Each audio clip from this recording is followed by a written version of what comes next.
I'm back. This is Chandler for Melder Production, and today I'm going to show you how you can make that big, epic tom ensemble using MDrummer. So if you don't know, MDrummer recently had an update, and they have a new Studio Pack 2018. You can pick that up for free if you have MDrummer, and it has a lot more drums, multi-samples, and it also has lots of interesting percussion and things like that. So if you have MDrummer, definitely go check that out. And I've been waiting for this to come out so I could do a video like this. So let's get started. So when you open it up here, let's just start with an empty drum set. So there should be nothing here. I don't really have a rhythm here. We're not going to be doing anything with rhythms today. I just want to basically show you how to set this up. So we have drum set editor. There's nothing in here. We'll start with one drum. Let's start with floor tom 1. Okay. Now I can choose anything for this. I'm going to choose a multi-sample. Multi-samples work better for me because sometimes you want to play them with low velocities, sometimes high velocities. So you need those extra layers. There's other things in here like the synthesizer or just a normal sampler, but I'm going to use the multi-sampler. Go. Now if you look here, you see Studio 2018. I open that up. Scroll down here to toms. Let's try a Yamaha. Now, I can use any of these. I'm going to use a lower one. Maybe, I guess these 14 inch. Let's hear how this sounds. Oh, another thing I should say, you can play it here. But if you're like me, you probably think like, this is a bit annoying to have to click that every single time. So I'm going to go back to the quick setup and choose switch to drum pad mode. So this will allow me to use my keyboard to trigger this. I'll just save time. And here I have the volume at -6, but that's a little bit low. It's probably hard to hear. So let's change this to 4. That sounds pretty good. Now, there's a few things I want to change here. So when they have these long tails, sometimes when we mix things together, you don't want that because later some of the processing we're going to do is going to really bring that up, and sometimes it's not always so pleasant. So let's make this a little bit tighter. We can just look at the envelope here, bring this down like this, double click to make another node, and then just cut it a little bit.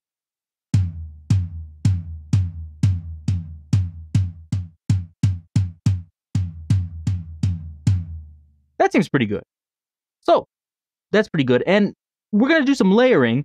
And before, you probably saw me do some layering here in the velocity layers, but we're actually not going to use that now.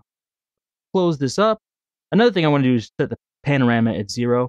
And doing all this type of stuff at first will save you time later, and I'll show you why. We're going to do some copying and pasting, so it'll be much easier if it's already set up. Here where it says mix overhead and room, I'm going to do this just because if I have this off, by default, it will have a room mic and an overhead mic. And some of this will go there. By clicking mix overhead and room, everything will go to channel 1. And so I'm using this MDrummer 1 out as opposed to the other one multi out. And that's just for demonstration purposes. If I was usually mixing a drum set, I'd probably use the multi out, but this is just a demonstration. So I have this one here. Another thing I want to show you that's new in this Studio 2018 is the color. So you can go here and change whether the drum is using the overheads, room, etc. So I'll let you listen to this briefly.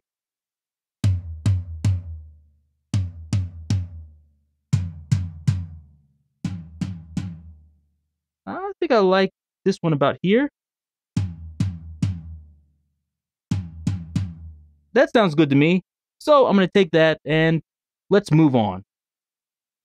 So the next thing I can do here is I'm just going to copy this. And by just clicking this, it makes a copy, which is good. And I'm going to do the exact same thing, except this time I'm going to choose a different drum. So let's try Emperor 14. And let me just solo this, so I'm only hearing this drum. That sounds a bit different. That's what I want. Check the envelope. Let me move it here. Sounds pretty good. So far, so good. And I'll do the same thing one more time. And this time I'll choose just one more drum. Let's try this Pinstripe 14. Oh, solo it. Sounds pretty good. Let's just change the color a bit.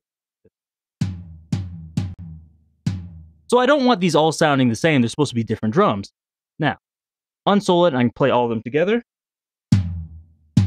When I do that, it doesn't really sound like an ensemble. It just sounds like, 3 drums. It sounds like one big drum. which I don't want. So one thing I'm going to do is pan this one to the left, let's say 45, pan this one to the right, 45, and I'll leave the first one in the middle. And that's good. It'll make it a little bit wider, but it still sounds like one drum.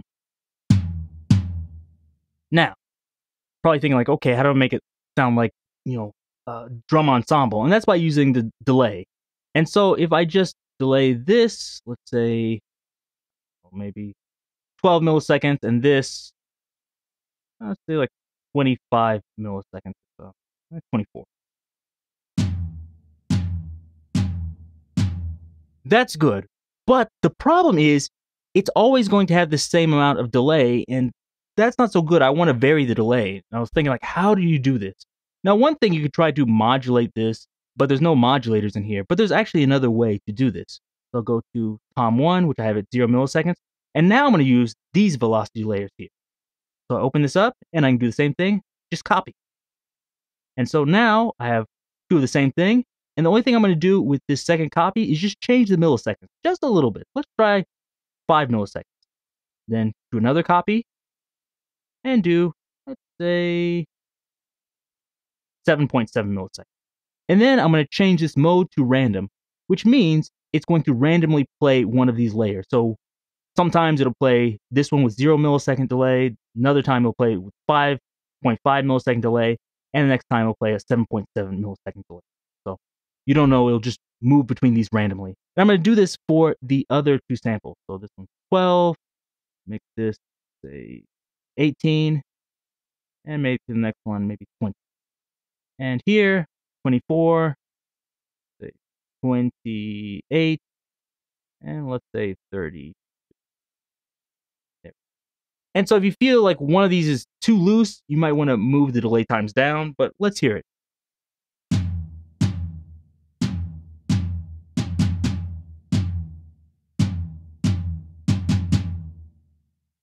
So for me, I was like, oh, that's all right. That's what I want. Now, from here, let's go on and let's try to put some effects on the sound. So, of course, there's effects here, but this will only affect one layer. So, by layering it this way, we can do all of our effects on channel 1. So, we have a channel here. Of course, I'm only using one out, so everything's on channel 1. But generally, these will go out to different channels. So, maybe I might have the toms on channel 5 or something. So, I'll go here, mixer, I can see all the different drums. So if I want to pitch them up or down, change the volume, etc., I can. But let's go to effects. So the top here, you see the effects for all of these. Let's go to 1. Let's try EQ and filters. Auto dynamic EQ. Turn the analyzer on, and we have a high pass filter. So let's just try to take a little bit of that rumble and low end off.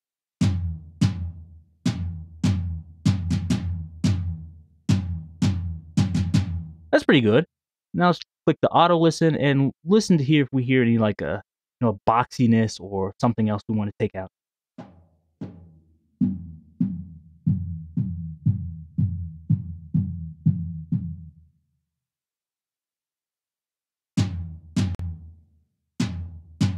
Now I'm going to go to the meters and subsystems here. And this is just because I want to look to see if my input and output are the same. So it says here it's peaking at negative 5.7. This is negative 8. So let's just do about like 2.5 decibels of gain. We can get these closer. Maybe it's a bit too much. Try 2. And now let's try bypass. Unbypass. This sounds a little bit brighter and snappier to me. You can do more with this if you want. And the last thing I'm going to do is go to dynamics, and let's try Turbo Comp. And let's try Stressor. And let's just try to compress this. There's two ways I could do it. Sometimes I like to leave some attack here and just compress it like that. Or other times I like to turn the attack really far down and then do it in parallel. So let's try it first non-parallel.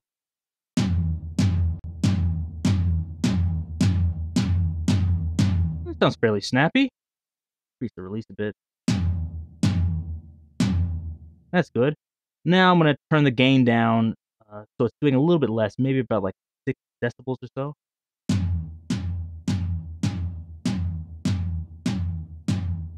Seems about right. Now turn up the gain out so it matches.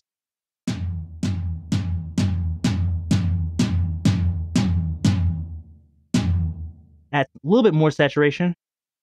Turn it off.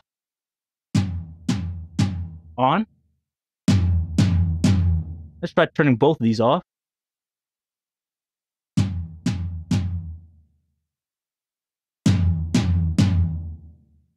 So, as you heard, there's a big difference between that, and it really sounds louder and a little bit punchier. And I'll put this in just a rhythm quickly so you can hear what it sounds like. So let me right click here, clear tracks. What did I use? I believe it was floor tom 1, I hope. Hope it was floor tom 1. Let me look. Yeah, floor tom 1. So here, you don't have to do each separate tom separately. They all work together if you input floor tom 1. So let's just put a quick Euclidean rhythm in here.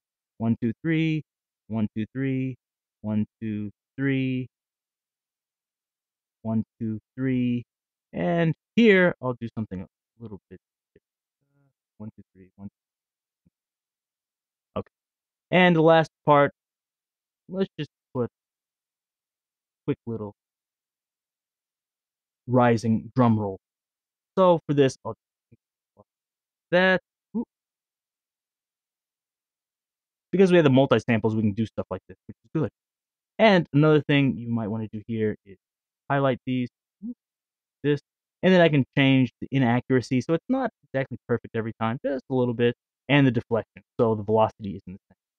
So now let's listen to it.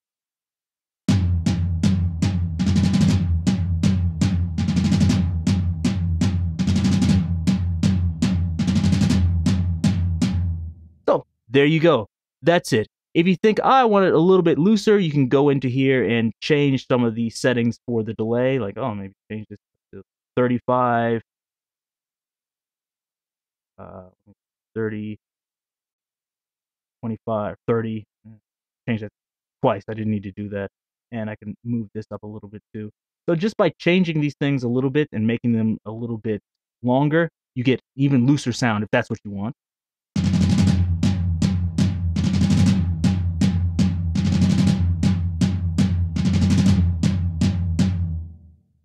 But I hope that gave you a good idea on how you can create these types of like epic ensembles. I use 3 drums here, but you could use almost as many as you want. And with the new drum pack, there's a lots of toms available to do this with.